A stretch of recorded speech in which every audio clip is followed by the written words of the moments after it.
Hello, everybody. Sorry now, a few minutes late, but the old phone was charging up. Ever the well-prepared person that I am. So today I have nobody joining me on Instagram, because I got so many questions in that were developmental. I decided that I would actually do a developmental Instagram live and try to get some of the questions answered that you have been sending in to me. There's an awful lot of overlap really in kind of questions and then suggestions that I would recommend that you can do and instigate with your little ones. So yes, I'm just trying to think now, best thing. First off, found the demo baby. So I will be filming some stuff. Last week I had promised I would film some stuff with this little one on stuff that you could do maybe with around a 6-monther to help development. So I'll be doing that now over the next day or two. And I'd managed to put her in the attic. I don't know what I was thinking. But anyway, so tonight I will probably do, she will probably feature a little bit in some of the moves that I'm going to tell you about. I've printed off a couple of questions that came in, and I'm just going to start to work through those. And some of them are fairly lengthy. Sorry, I have a table here with my water, and here's a little ball that will also feature possibly if we get to it. But I'm going to actually start. Look at this. These are the questions that you were sending me in. So I just stapled them all together so that I wouldn't forget. But the questions that you were sending me in. So one, Mom, I'm not going to read out all, like the whole question because there's no point. Essentially, the crux of it, actually this is a question from a mum from Sydney. So hi to Sydney, which is really exciting, obviously, for myself. So they were just kind of giving me a bit of a background on their little one and what they were doing. And the little one is, just trying to see now, how old? 6 months old, just over 6 months old. Started rolling at 5 months. And she was a little bit worried that that was late, which I was saying it isn't, so don't panic. But it's only a back to tummy roll as opposed to the tummy to back. So they're rolling from this way, back to tummy, as opposed to tummy to back, which actually is the way that little ones start to roll, is tummy to back, because they tend to be on their tummy a little bit more, and they will tend to just have more opportunity to actually push themselves from the tummy. So they can, when they're lying down on their tummy, they're playing around, but they're also developing the muscles in their legs and the strength in their legs and their core, and accidentally they will push themselves over onto their back. And that's really what happens with the initial rolling, is that it's an accidental kind of roll over. Then they're like, heck, this is great, and they'll try to repeat it. But she was worried then about encouraging, or what could she do to encourage the roll from the tummy to the back, because obviously they're only doing the one-way roll. And there was a couple more questions in actually as well from the mum. So she was saying, likes to be held so that they can see things. I can't get him to do floor or tummy time. He cries a lot and needs me to be on the floor and holding him up. Quite fussy and likes to move on to different toys and activities. Are there any activities or toys that I can introduce to him? And obviously she's feeling a little bit worried about that. She does like sitting in the bouncer, and I'm taking it as one of those almost like the hammocky kind of seat thing, as opposed to like a door hopper or a walker or anything like that. And she doesn't want to leave him in that too long. So basically, what can she do? Number one, to help with the rolling, and then number two is to help with the sitting. And so a lot of the time what's going to happen is when you start to work on one thing, it's actually going to help develop the others. So my advice to you, mum, would be to start working on the rolling. And how you can start to work on the rolling, and this is actually an answer to a couple of other questions that mums had sent in as well. So there's it seems to be a lot of anxiety and worry about rolling, and kind of, are they late to rolling, how to develop it, and why, like, is it important? Number one, it is really important. Even though it's not locomotion, like independent movement, it definitely is first independent kind of a first independent movement as such without moving. So they're not moving kind of like from one point to another. That's crawling, that's the independent locomotion. But the independent movement of crawling, it massively wires the brain. It really does kind of really start to show that postural reflexes are starting to come in. Primitive reflexes are starting to be inhibited because there's certain reflexes that will prevent the rolling phase. So you need to put those reflexes to bed in order for the postural reflexes to come in, which are really, really, really key. So basically, what can you do to practice rolling? So we just look at it as a whole rather than just one type of roll, because if you're doing it like not right, but if you're doing it, you're going to be treating all of it. So the front to back and the back to front, basically. So the first thing I would say would be allow your little one a lot of time, not just on their front for tummy time. And I know always babies hate tummy time. And like part of the reason is because basically, like, if you put them down on the floor to start, I think I need to be further away. If you put them down on the floor to start, they don't have the muscle strength to be able to lift their head up. And like, every single one of us would get really annoyed if we were left lying with our face in the carpet or on the floor. So it's really important that actually you do persist with tummy time. But as I always say, it's short and often amounts of tummy time, really short and often, until they can kind of progress to where they can lift their head up, and then they're lifting their chest up. And at that point, then you can really, really start to work on the crawling, or not the crawling, on the development of the roll.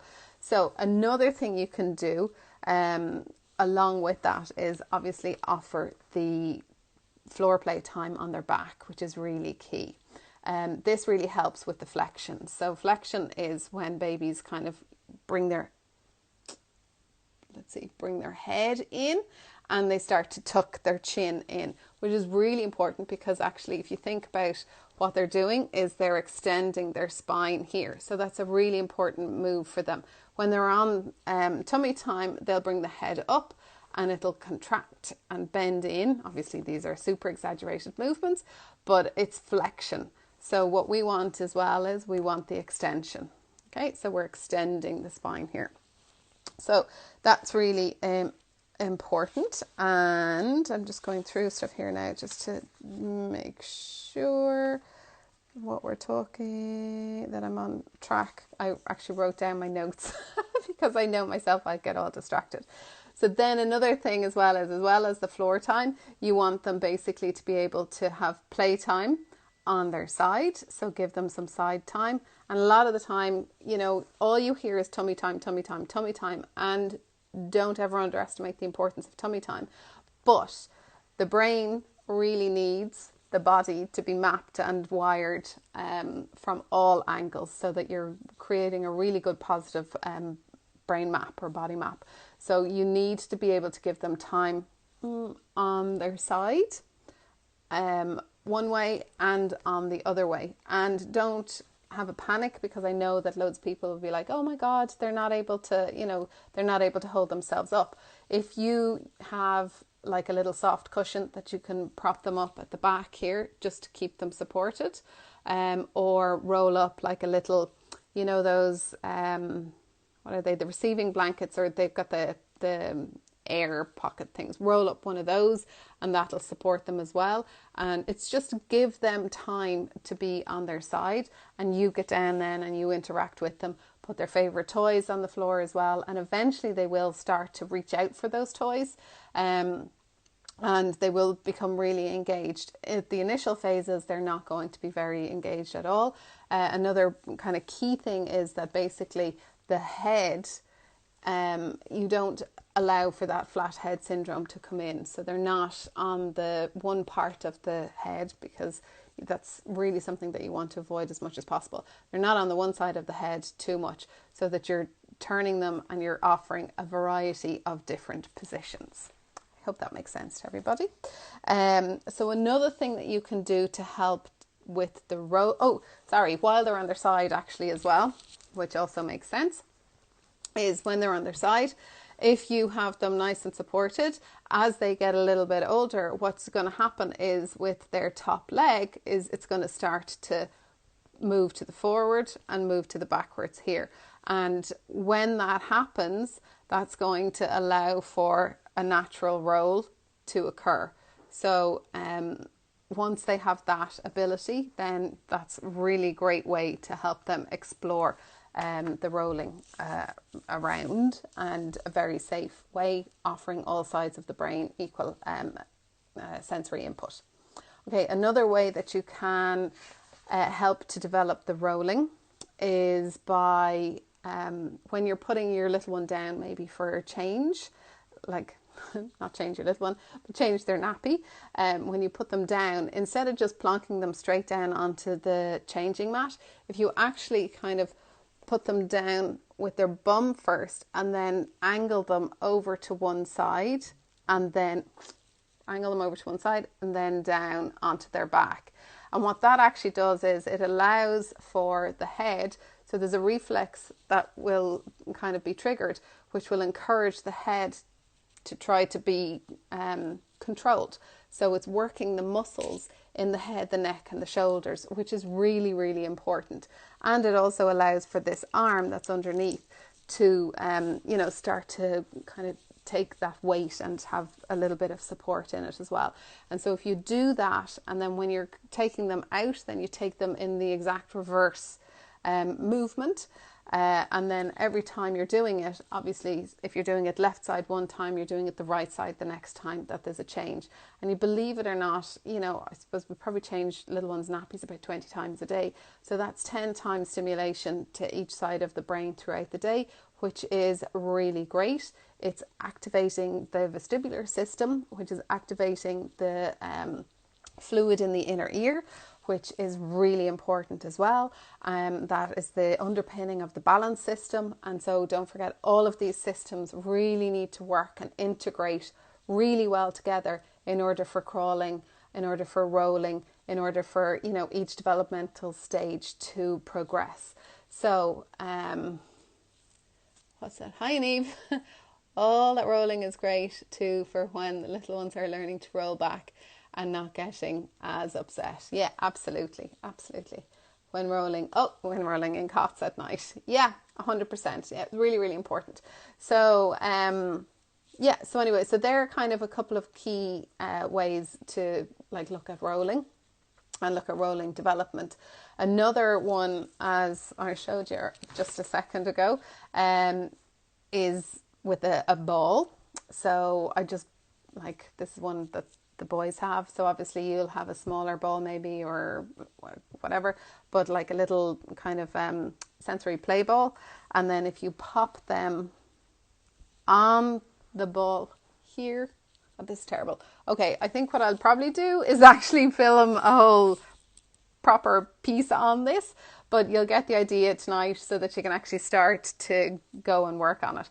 But you can put your little one on a ball like this, obviously holding them here at the hips really with both hands, really securely so that they don't fall off, making sure that they stay on top all of the time.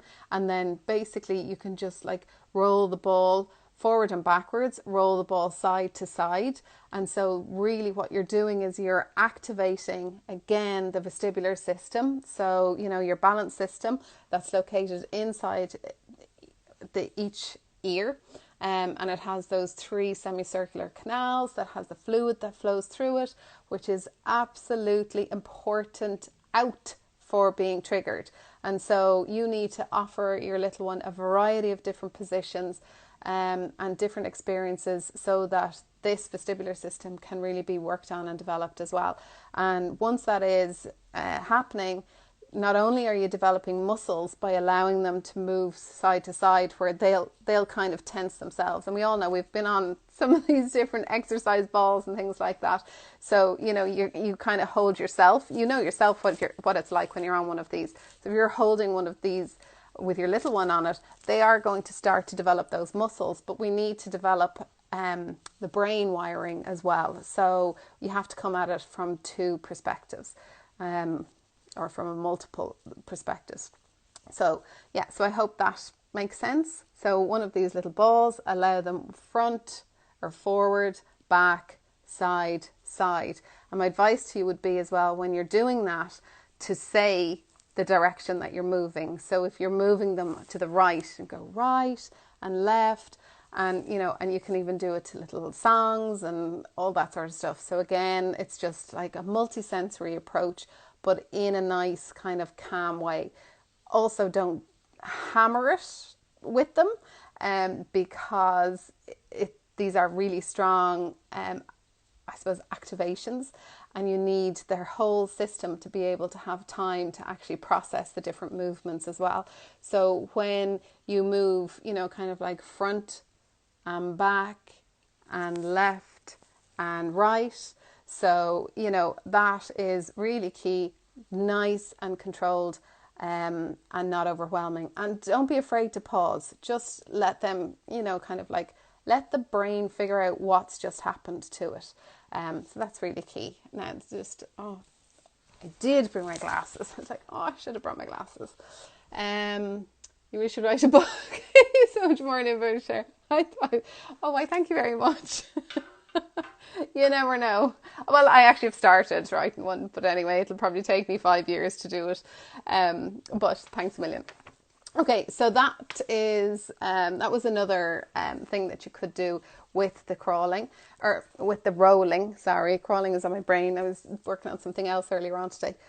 With the rolling. Another thing that you could do as well, which again, if you'll notice, all of the stuff I'm suggesting is very easy. It's stuff that you have at home. It's not going to cost anything to do, and there is no fancy equipment involved. And that, for me, is always a big key driver, because a lot of this stuff that's pitched as developmental really is not, and you know, kind of like skip stages and doesn't provide the appropriate input when it's needed. So another thing to help would be carrying your little one. Sorry, I need to get these earbuds, wireless ones. Carrying your little one like this. Okay, so where you've got the bum kind of tucked up underneath. And again, it's just allowing for that different position here, right? Now, this is a doll, so the feet are definitely coming up further, but, you know, kind of like it's the same position. So you can carry them like this, tucked like this, which again is giving a different kind of view to the world, but it's giving the different body mapping input to their brains as well, which is really key. You can carry them on their side like this, so you can hold them. And this, I love this way actually, because it's a really well supported head here, and you just hold them between their legs like so. And it's a great way actually as well for kind of relieving wind. If anybody has a colicky baby, they'll probably have tried this position. There's a slight kind of pressure against the abdomen, which really kind of helps as well. And you can do it, you know, just moving side to side like this. And when you're saying it, you just say your left and your right, and you're giving that input like that. Okay. And obviously, if you're going to do it on this side, you need to be mindful that you will do it also on this side. So literally just very gentle And you can do it as you're wandering around the kitchen, if you're making a cup of tea, if you're, trying to get them off to sleep. This is a great position. My little nephew absolutely loves this, and he'll fall asleep like this. No bother at all. So again, it just makes them feel really safe and secure, but it is giving that additional input from a different direction. So it's really important. What you do to the left, you do to the right. What you do to the right, you do to the left. And then another one then is carry them, kind of like this way. So they're on their tummy. So it's just offering another perspective for them, so that they're not always carried, just over the shoulder this way. So it's giving different muscle groups a chance. So what we would do is we call these challenging positions. So it's allowing the muscles that are required to work for additional movements, or an extension to their new movements, or their current movements, it's allowing for those muscle groups to actually be developed. So hope that makes sense to you all. Fingers crossed. Let me just check now, because I did write down all my notes here so that I wouldn't forget. Oh yes, okay. So again, minimizing the time in a container. So just being mindful that they're not and probably it's great actually during lockdown, because we're not really moving as much as we did before. So they're in their car seat a lot less. But it's just, being mindful about that they're not in their car seat and their buggy, and, kind of like maybe their high chair, something like that, or a bouncer, too much. And you're giving them a lot of floor time, whether it's on the front or on the back or on the sides. That's really important. And one of my big bugbears is, and anybody who's followed me for a while will know, that you do not use anything that resembles a door hopper, an activity centre, or a walker at all, until like your little one has been crawling for at least 2 to 3 months. And even at that point, very limited amounts of time in those pieces of equipment. I'm not even going to call them developmental stuff, because they really aren't. So many things that are wrong with those. They put the hips in the wrong position, they put pressure on the hips, they tilt the spine, they just cause them to be on tippy toes, which has different syndromes and issues with even the muscles and the tendons on the backs of their legs, which can impact crawling, and it can impact walking, have massive impact on the walking phase. So that's what I would suggest as well, would be to completely avoid those until your little one has rolled front to back, back to front, and crawled for a significant period of time. If you have any questions about those, I actually have a thing on, so I did a piece actually on Ireland AM, where I went through the differences between each of those, between the door hopper, the activity centre, the walker, and then there's wheeled walkers or wheeled activity centres.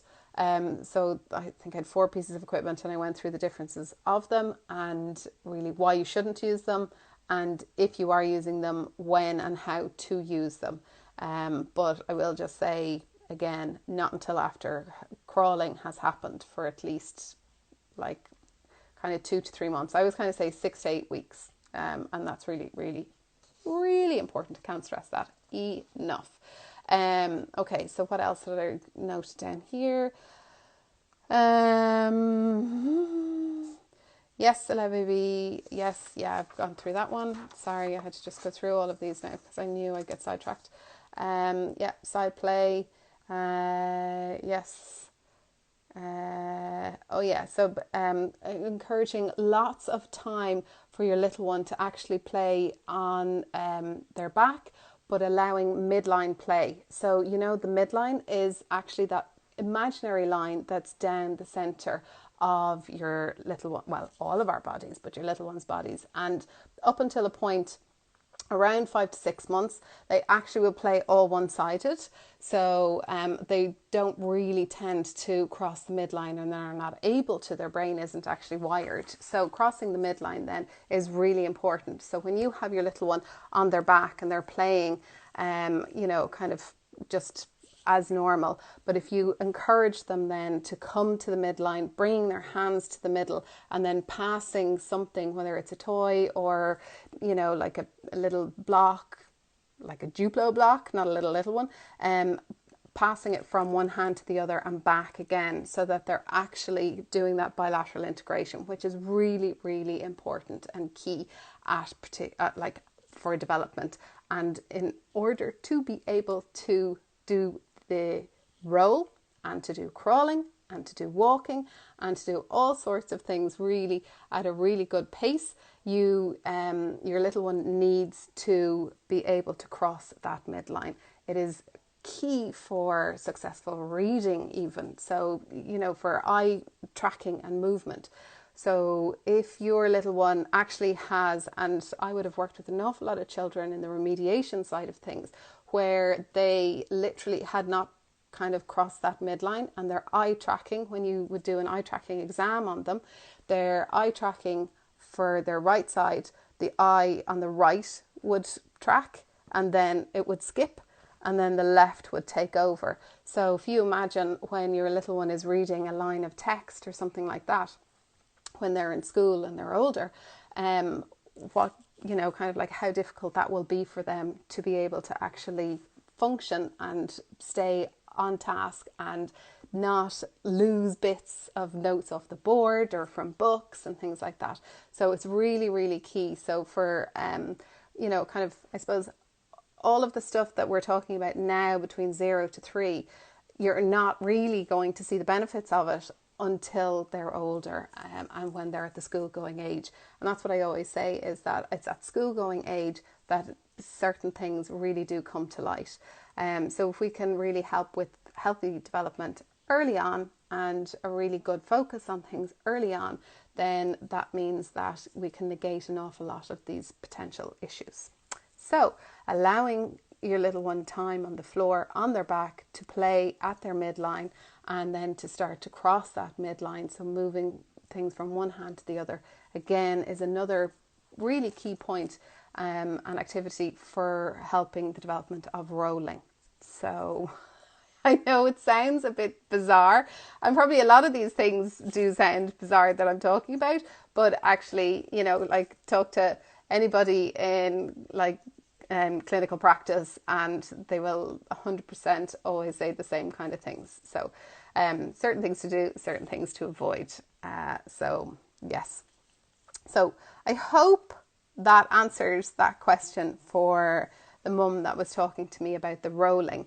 You know, once they start to really get up on their hands, where they're, you know, on their tummy time, where they have their, they're able to support their weight of their chest, their head, and their neck and their shoulders, you can then start to introduce things like the segmented roll. So where you might encourage them and kind of, you know, manipulate like a hip very gently, obviously, and never going against anything that they would naturally do, and that you feel that you have to like push into a movement, because then they're not ready to do that. But anything that you can do, you know, so the segmented roll then is the like working the top half versus the bottom half. So rather than a log roll, which is where like everything rolls together, the segmented roll is the more complicated version, and, you know, like that's something that will happen naturally as well. So it's where the hips will start to kind of like push off, and then the body will come with it. So that's the type of roll that actually you really want to see. If your little one has issues with that segmented roll, again, a really good kind of checkpoint would be to maybe have a visit with a cranial osteopath, because there might be just a little kink somewhere that 1 or 2 sessions with the osteopath will absolutely have them flying along. So yeah, so that's just something that you really just need to keep a little eye out for as well. Now, trying to think now. Carried, yeah. Oh my God. Jeez, I'm brilliant. I've actually gone through all my points that I wanted to make sure I didn't go off track. with. So I didn't go too far off track. So I hope that makes sense, Mum, with things that you can do for the rolling. And what I will do, because I know some of those demos with the doll were up very, very close, I will in the morning might enlist the help of my teenagers here and film something from a distance so that I can actually show you a little bit kind of easier, where I can manipulate the baby maybe on the floor, and I can show you stuff that you can actually do to encourage that as well, if that would be something you would like. So then the next question, I'm going to move on to the next question then. The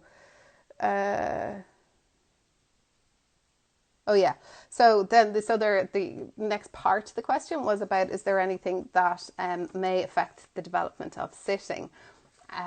So yes, like I was saying, do not use any equipment. No fancy stuff is needed at all, and limit their time in the containers. And what you can do to help encourage independent sitting is, and this is actually linking to a question later on. Let me just come and find it. So hang on now. Because there's a really good question in here as well about early walkers. So I'm going to come back to that one in 1 second.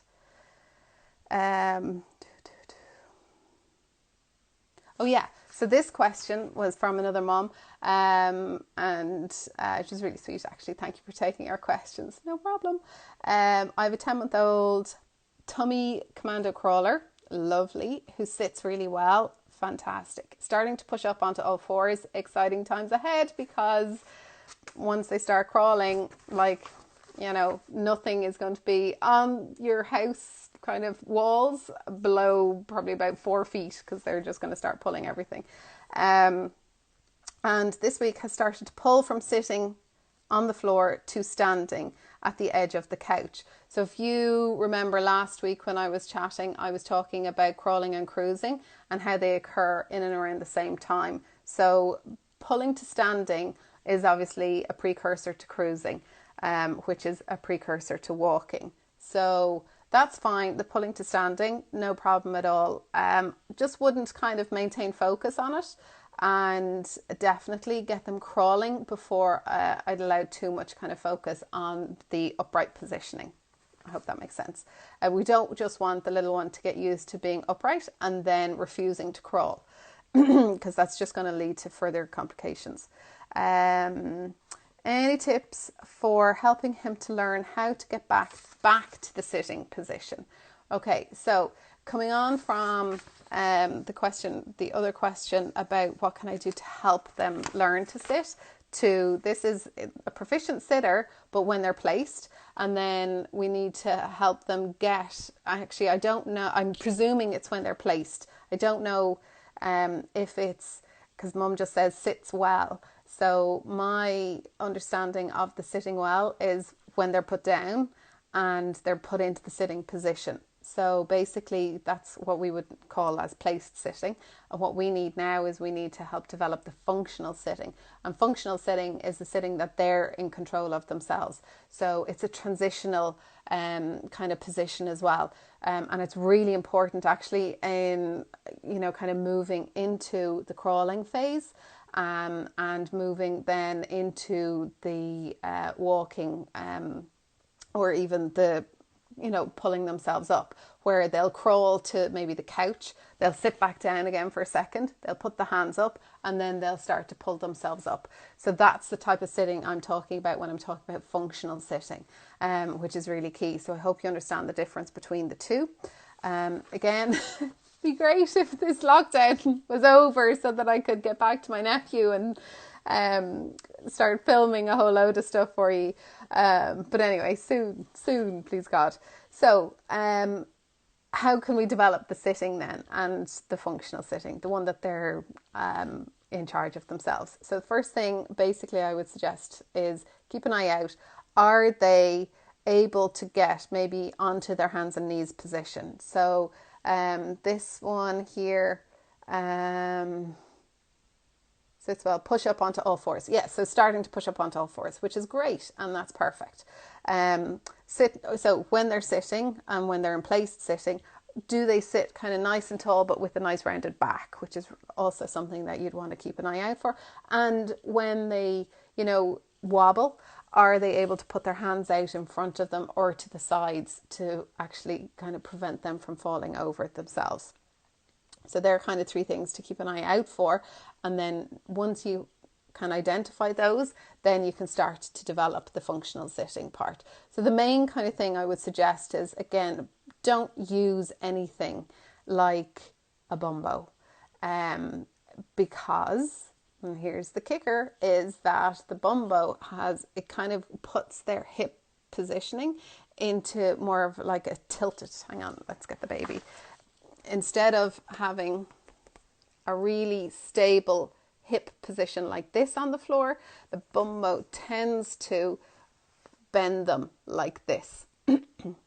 And that's not what we want to see at all. It's really not helping the development of their own sitting skills. So anything you're going to do on a stable, flat surface.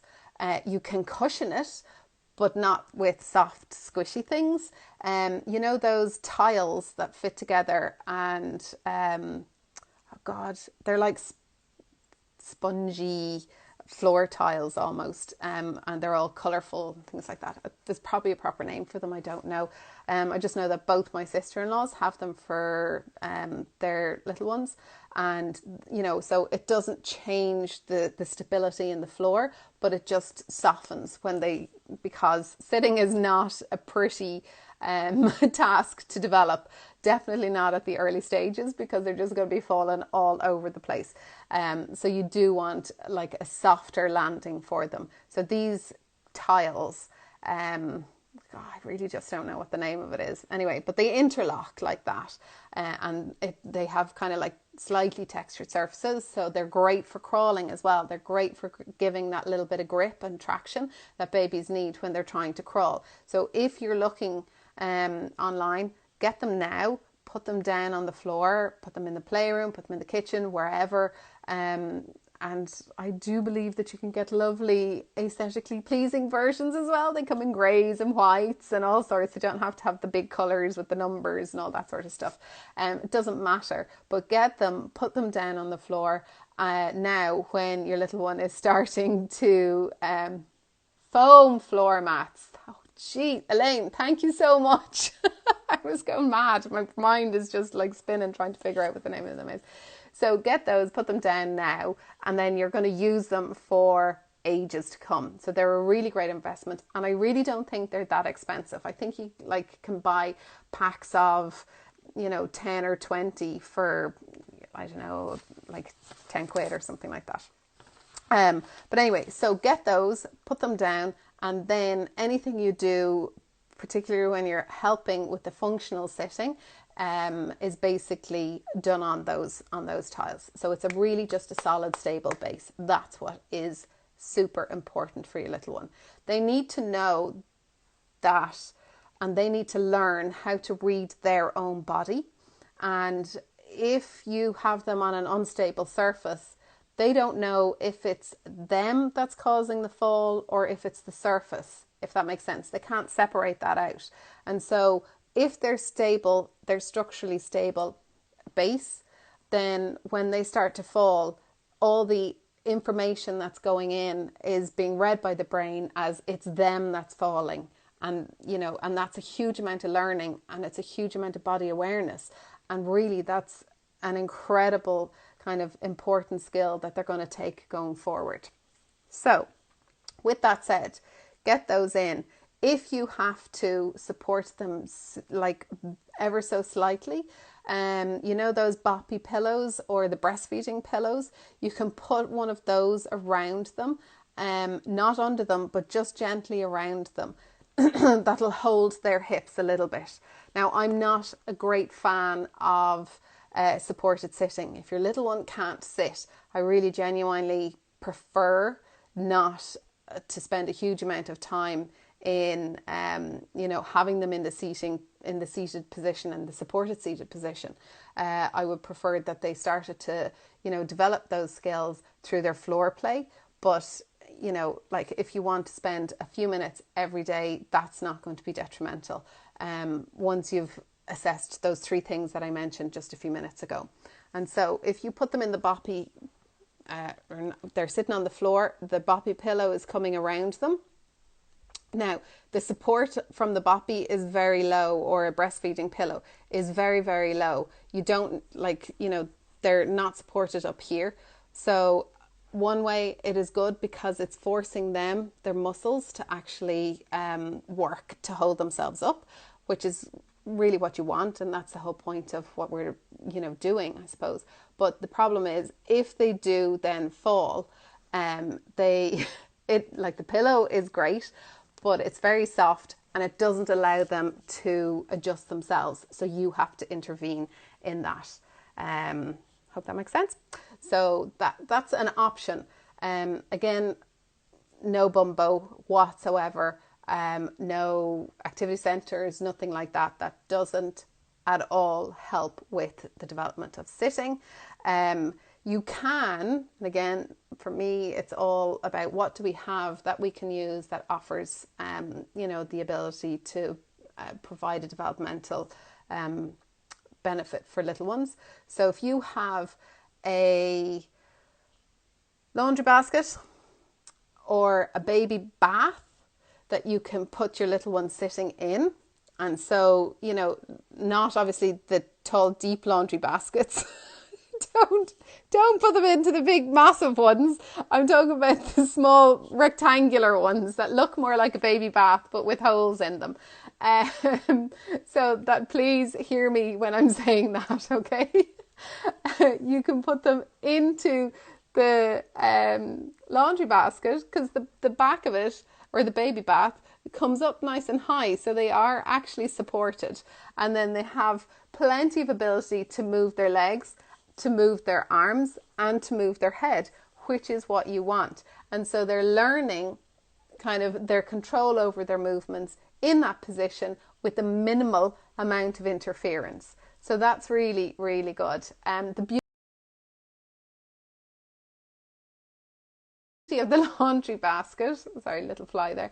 Beauty of the laundry basket is you can actually, because they've got all the holes in them, you can then actually, kind of like thread stuff through, and, you can make it all into a very sensory experience. If it's the baby bath that you're sitting them into, you put some of their toys in there. No water, obviously. This is just practicing sitting. Put some toys in there and just allow them, kind of like the few minutes in there to play. And obviously on the floor, all of this is done on the floor, stable base, and you are with them and never leave them at all. So I hope that makes sense. I had seen some people were also suggesting use a cardboard box that, if you buy the big multi-packs of nappies and they come in the box, so you could use them in that. But just be very, very careful actually in any of those rectangular kind of sitting devices that I'm talking about here. So whether it's the baby bath, the laundry basket, or even a box, just be careful that if they lean back, that it comes up high enough that they're supported, but that it doesn't come down here, so that more weight can actually lean out and the whole thing can upend. So just be mindful of that as well. That's something that you really need to keep an eye on. So I hope that will give you some ideas on stuff that you could do for functional sitting as opposed to placed sitting. And I think that should answer those questions.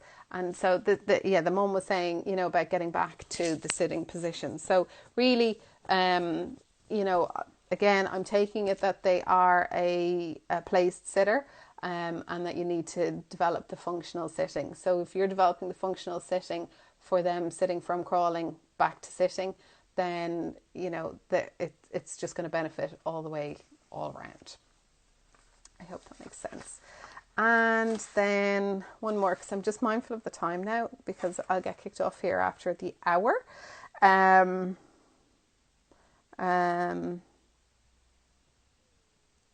Okay, maybe I'll answer that one probably privately, actually.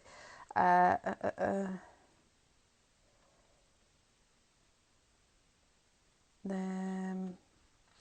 so there was one, just really fast one. It was about a little toddler starting to bite, actually. And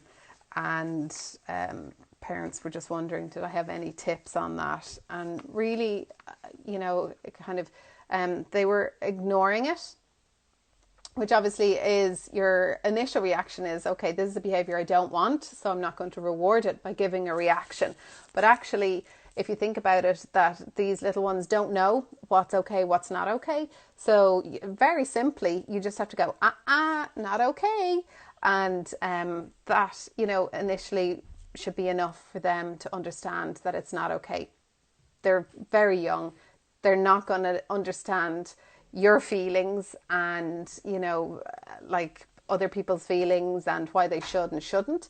You just have to let them know at this point in time that it's not okay, that they can't do that. So you just, like, it's not okay is sufficient.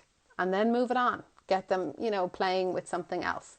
And, kind of like, just so that you don't discourage them from interacting with you throughout the play. But you do need to acknowledge that that behavior isn't okay. So from very young, and I would have no hesitations on that. I'm flying through these now.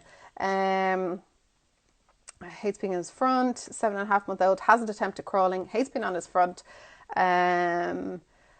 Making more of an effort to keep him on the mat during the day. Still not rolling either. He's nearly there. Okay, half rolled quickly. So I think I've probably answered all of that. Like, focus on the rolling and then the crawling will come. But there is one that was really interesting. And I won't read it all out now. But it's basically at 7 months old, their little one is now 5. But at 7 months old, little one was an accomplished walker. And speech was very delayed though, and was 2.5 years old before kind of like words started to make sense. Has since been diagnosed ASD and emotionally delayed. Is there such thing as too early for babies to do something?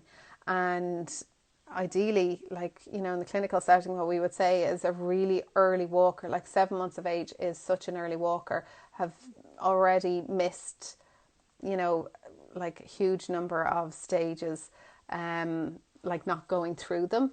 And I was saying to you before that, the brain development is sequential, and you've got your primitive reflexes, they need to go, your postural reflexes need to come in. So if you have walking that comes in, which is, like a very advanced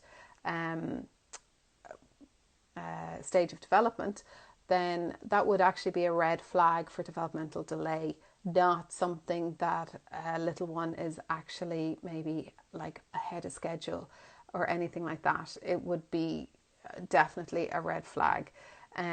So that's why we really always try to say, discourage your little ones from the cruising until they have crawled for a significant period of time. Really, their upright world doesn't need to begin until they have spent time on the floor, developing the muscles, developing the nervous system, their sensory system, so that it can talk to the muscles, and muscles can talk to the brain, and you've got plenty of time for brain wiring. 0 to 3 is the brain wiring stage, and it's absolutely key that it is given time and it's not rushed. And your little one is not in competition, and it's very difficult. We had a really good talk the other night with Emma from This Mama Doodles, and she was talking about, where her eldest was around the same age as another, her eldest boy was around the same age as a friend's daughter, and the daughter seemed to be doing everything way ahead of schedule, or not ahead of schedule, but ahead of her son. And she, kind of found it very difficult not to be drawn into the comparison and kind of going, oh my God, she's doing this, so why isn't my son doing this? The key thing is that everybody is different, and you have to just try to remember that when your little ones pardon me, are developing, what you need to focus on is that they do go through the developmental stages and not necessarily at what the textbook says. Because, you know, what might happen for somebody at 4 months might happen at 6 months or 5.5 months for another little one. But definitely for a 7-month-old walker, that is an absolute red flag to anybody. I'm surprised public health nurse didn't have a referral, or possibly did. I just don't know. There's not enough really information. But she now has a 1-year-old who is much more kind of developmentally, let's say, appropriate, and loves feeding herself. Like, girls do seem to be a little bit more independent than boys as well, so they do love that, you know, anything that offers them a little bit of ownership and responsibility. So before I get kicked off here, I am going to leave it here. There was an awful lot of info, and like tomorrow morning I will film what I was talking about the rolling, so that you can see way better the stages and ideas to help develop the rolling, which will help develop the crawling, which will help develop the independent sitting, which will help develop the pulling to standing, which will help develop the cruising and the walking. So so it's really just about developmental appropriateness. And please, please, please do not use a door hopper, a bouncer, or an activity centre until your little one has crawled for 6 to 8 weeks at least. Okay. If you've got, I have a ton of other questions there, so I think maybe what I might do is just pick 1 or 2 and just kind of like talk about those. But I will go through more. Feel free to send me DMs with your questions. Everything is always anonymous anyway, and or you can find me on Alwyn at Cogni Clinic. My DM inbox over there is a little bit quieter than the Cogni Kids inbox. So yeah, so I hope you found this helpful. All right, and good night.